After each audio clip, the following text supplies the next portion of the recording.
നീതുസിന്റെ ഒരു പ്രത്യേകത live classes മാത്രമാണ്, അതും ഒരു ദിവസം 2 ടൈമിംഗിലാണ് NCLEXന്റെ ക്ലാസ്സസ് പ്രൊവൈഡ് ചെയ്യുന്നത്. എന്തായിരുന്നു ഈ ഒരു ലൈവ് ക്ലാസ്സിന്റെ പ്രത്യേകത? മാം, ലൈവ് ക്ലാസ് ആണെങ്കിലും ഒത്തിരി ആൾക്കാരുണ്ടെങ്കിലും അവർ എല്ലാവരെയും കോൺസെൻട്രേറ്റ് ചെയ്യുന്നുണ്ട്. നമ്മൾ എല്ലാവരെയും അവരെ നോക്കും, നമ്മൾ ക്വസ്റ്റ്യൻ ചോദിക്കുന്നുണ്ട്, നമ്മൾ ക്ലാസ്സിൽ കോൺസെൻട്രേറ്റഡ് ആണോ നോക്കുന്നുണ്ട്.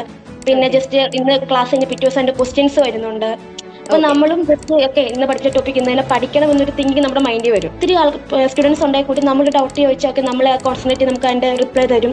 നല്ല ക്ലിയർ ആയിട്ടായിരുന്നു ക്ലാസ് പൊക്കോണ്ടിരുന്നത്. NCLEX എഴുതാൻ പഠിച്ചിരുന്ന ഒത്തിരി ആളുകൾ വെളിയിലുണ്ട്. NCLEX നടക്കുമോ, ഇത്രയും ടഫായിട്ടുള്ള എക്സാം അല്ലേ, അപ്പൊ എങ്ങനെയാണ് ഇങ്ങനെ ഓൺലൈൻ ഒക്കെ പഠിച്ചു പോയി എഴുതുന്നത്, ഇങ്ങനെയൊക്കെ കൺഫ്യൂസ് ആയിട്ടിരിക്കുന്ന ഒത്തിരി ആളുകളുണ്ട്. അപ്പൊ അവരോട് എന്താണ് പറയാനുള്ളത്? നമ്മുടെ ഹാർഡ് വർക്ക് ഉണ്ടെങ്കിൽ കിട്ടും. പിന്നെ നമ്മൾ നല്ലൊരു അക്കാഡമി, സത്യമായിട്ട് ഞാൻ മാമിനെ ഇതായിട്ട് പറയാം, പക്ഷെ നല്ല അക്കാഡമിയാണ്. നമുക്ക് ക്ലാസ് നല്ല പെർഫെക്റ്റ് ആണ്. കാരണം നമ്മൾ ഓരോരുത്തരുടെ നമ്മുടെ ഡൗട്ട്, നമുക്ക് എന്തിലാണ് നമ്മുടെ വീക്ക്നെസ് എന്നൊക്കെ അവർ കറക്റ്റ് കണ്ടറിഞ്ഞുള്ള രീതിയിലാണ് ക്ലാസ് മുന്നോട്ട് പോയിക്കൊണ്ടിരിക്കുന്നത്. അപ്പോൾ നമ്മൾ നല്ലൊരു അക്കാഡമി പഠിക്കുകയാണെങ്കിൽ പിന്നെ നമ്മൾ ഹാർഡ് വർക്കും ചെയ്യാൻ ഉറപ്പായിട്ട് നമ്മൾ ഷോർട്ട് പീരീഡിനുള്ളിലാണെങ്കിലും പാസ്സാവാൻ പറ്റും.